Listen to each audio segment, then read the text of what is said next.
સુરત શહેર હલાઈ મેમણ જમાત દ્વારા 2026 price distribution અને એન્કરેજમેન્ટ કાર્યક્રમનું એક બજાર સ્થિત મહેમાન હોલમાં ભવ્ય આયોજન કરવામાં કાર્યક્રમમાં શૈક્ષણિક ક્ષેત્ર અને સમાજ જીવન સાથે જોડાયેલા અનેક મહાનુભાવો ઉપસ્થિત રહ્યા હતા.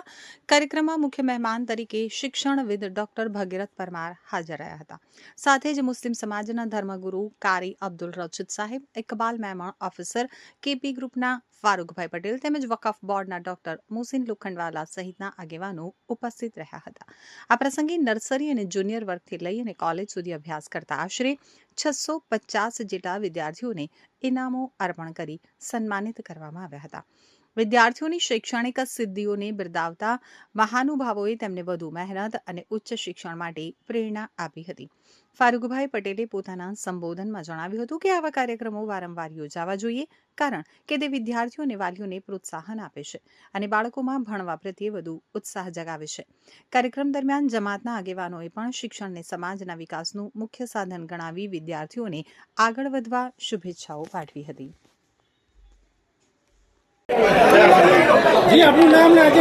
હું आसिफ सफ़ीभाई बिस्मिल्ला, प्रेसिडेंट सूरत हलाई मेमन जमात. आज हमारा सूरत हलाई मेमन जमातનો 2026 પ્રાઇઝ ડિસ્ટ્રીબ્યુશન અને એન્કરેજમેન્ટનો પ્રોગ્રામ છે, જેમાં નર્સરીથી લઈને કે 12મી સુધી અને એના પછી કોલેજના બાળકો છે અને અમારા દીની જેમણે શિક્ષા હાસિલ કરી છે એ બધા બાળકો બી છે. આજે લગભગ અહીંયા 650થી વધુ બાળકોને ઇનામ વિતરણ કરવામાં આવ્યું છે. આજે અહીંયા ચીફ ગેસ્ટમાં ડોક્ટર ભગીરથસિંહ પરમાર સાહેબ, ફારૂકભાઈ પટેલ કેપી ગ્રુપના સીએમડી, ઇકબાલ મેમન ઓફિસર સાહેબ, ડોક્ટર મોસીન લોખંડવાલા સાહેબ, પછી આપણે બીજા ઘણા મહાનુભાવો અહીંયા હાજર રહ્યા હતા.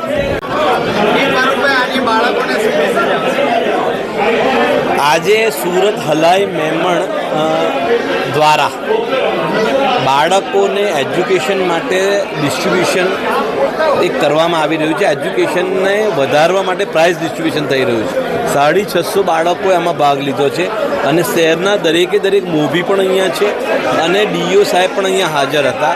આનાથી એક સમાજમાં સારી પ્રથાનું ઉત્થાન થઈ રહ્યું છે, જેને કારણે આવતીકાલે બાળકો વધારે પ્રોત્સાહિત થઈને વધારે ને વધારે એજ્યુકેશન લેવાની કોશિશ કરે અને વાલીઓમાં પણ એક ઉત્સાહ જાગે કે આપણે વધારે એજ્યુકેશન લેવું જોઈએ, જેના કારણે આ રીતના અને આવા પ્રોગ્રામો થવા જ જોઈએ એવી મારી તો પોતાની એઝ અ ફારૂક પટેલ હું કાયમ જ કહું છું કે આ સમાજના માટે આ બહુ જરૂરી છે અને થવું જોઈએ.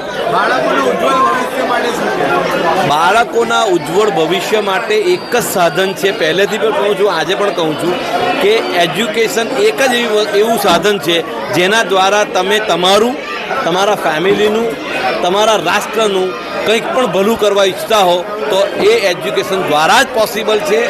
એજ્યુકેશન લેવું કમ્પલસન છે.